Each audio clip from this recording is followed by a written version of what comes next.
The legend of the dragons.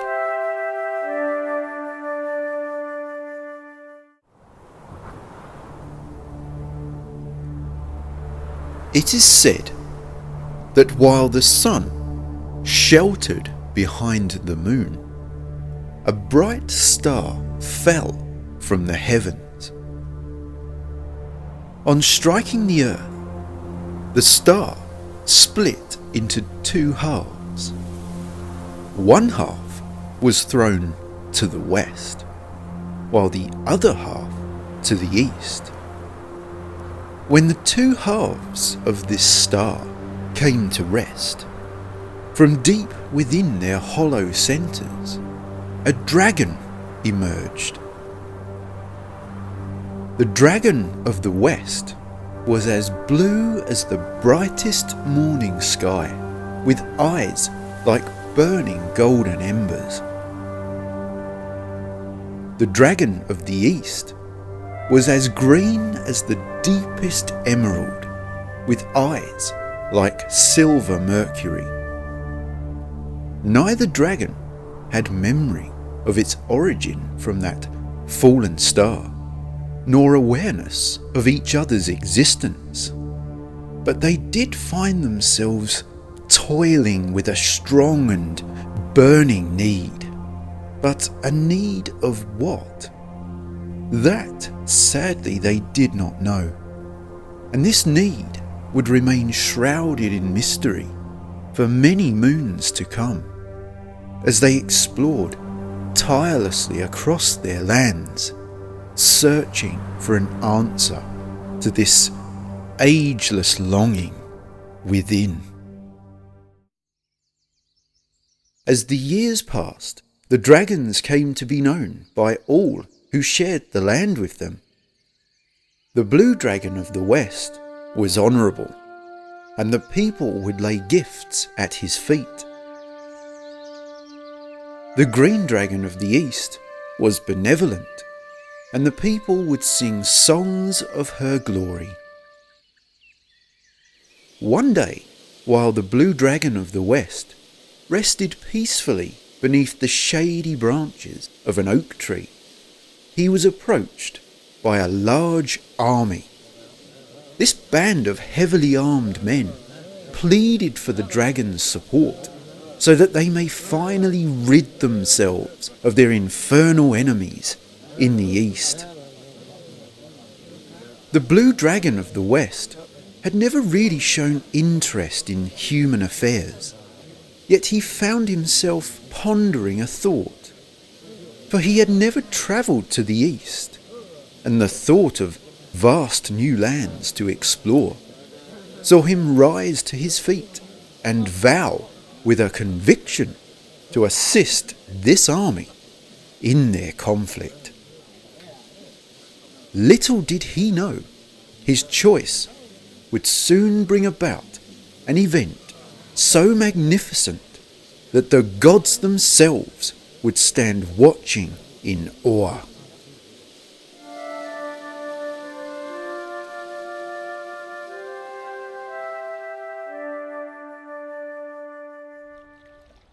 For you see, at the same exact time, far, far away in the eastern provinces, while bathing in the deep waters of a lake, the green dragon of the east was also approached by an army.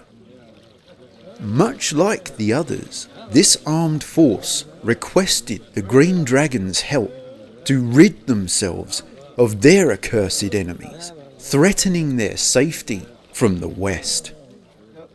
The green dragon of the east had also cared so little about the simple circumstance of human being, but she too found herself contemplating a thought, as she had never ventured to the west, and her need for existential fulfillment saw her emerge from the waters and join openly with this army, agreeing to help destroy their enemies in the west.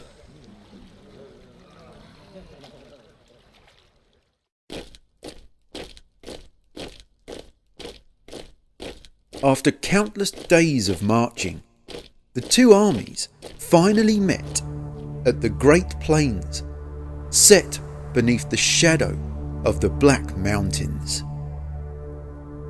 Without delay, the word was given, and a fierce battle began that quickly bathed the earth below in the deep red blood of fallen warriors.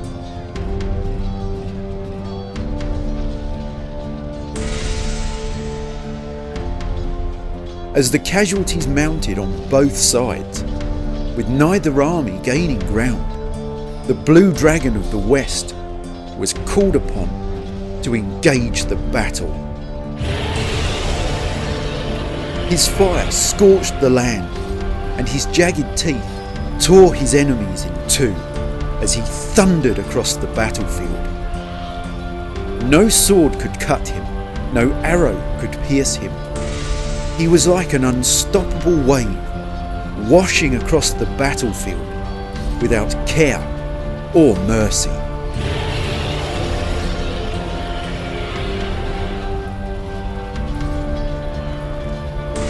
Witnessing this terrible carnage take place, the army from the east hurriedly called upon the Green Dragon to save them, and so without fear or hesitation, she charged headlong into the fray. The Green Dragon of the East's fire also scorched the earth, while her sharp teeth ripped through her enemies with ease, equally matching the Blue Dragon's destructive power. Neither man nor machine could bring harm to her, as she took across the battlefield like a raging storm.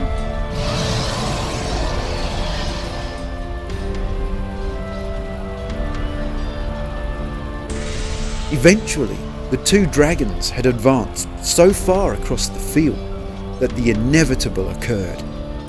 As the smoke cleared and the dust settled, the Blue Dragon's eyes caught sight of the Green Dragon's emerald glow as she came approaching, and he stammered to a stop.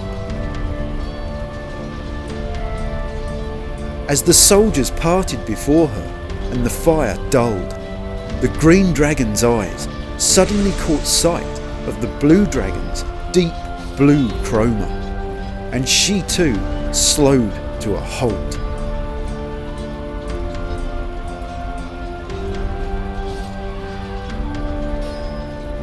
As the vicious war continued to rage all around them, the two dragons stood deathly still, staring entranced into each other's eyes.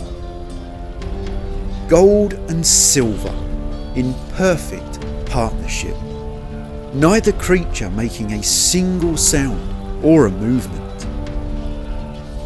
For you see, the dragons knew nothing of the other's existence up till now, and had forever been plagued with a profound sorrow at the disheartening reality of being the only one of their kind in this world, to live a life alone, forever misunderstood and incomplete. To find each other now, after so many lonely years, was not something that one could receive like you would accept meeting a stranger along the path. At first, no one knew what to expect from this momentous encounter, but little did they know that while clearly bewitched by their unexpected meeting, the dragons had already tasted the blood of their enemies, which rested on their tongues like the sweetest nectar. And so, in their primal hearts, the battle was far from over.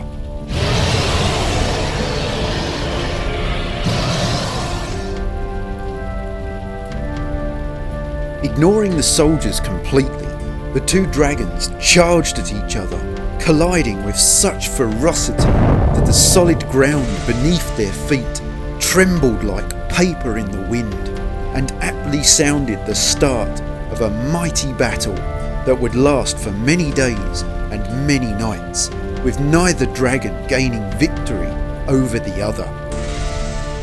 Every attack disarmed, every blow deflected. The two souls were moving and thinking like one life force. It was increasingly hard to tell whether what greeted the eye was a fight to the death or a dance of passion.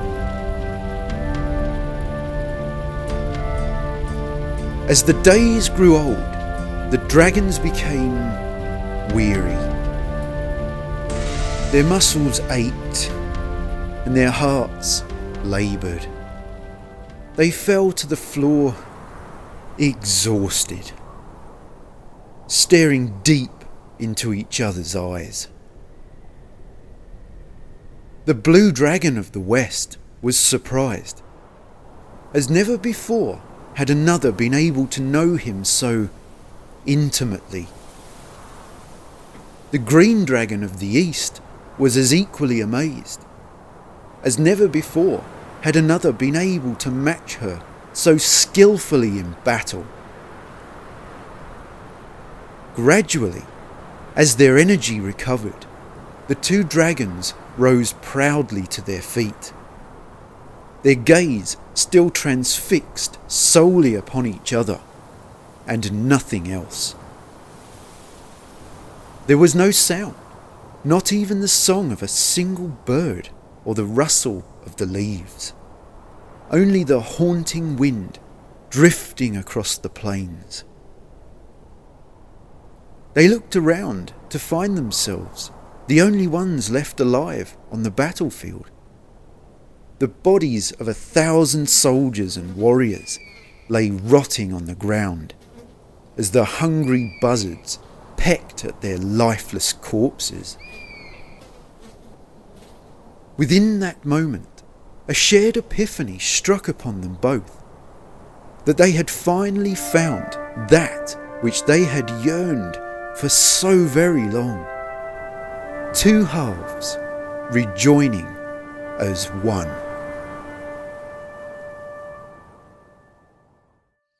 And so, from that day forth, the two dragons shared an unbreakable bond, so strong that they were quite literally inseparable.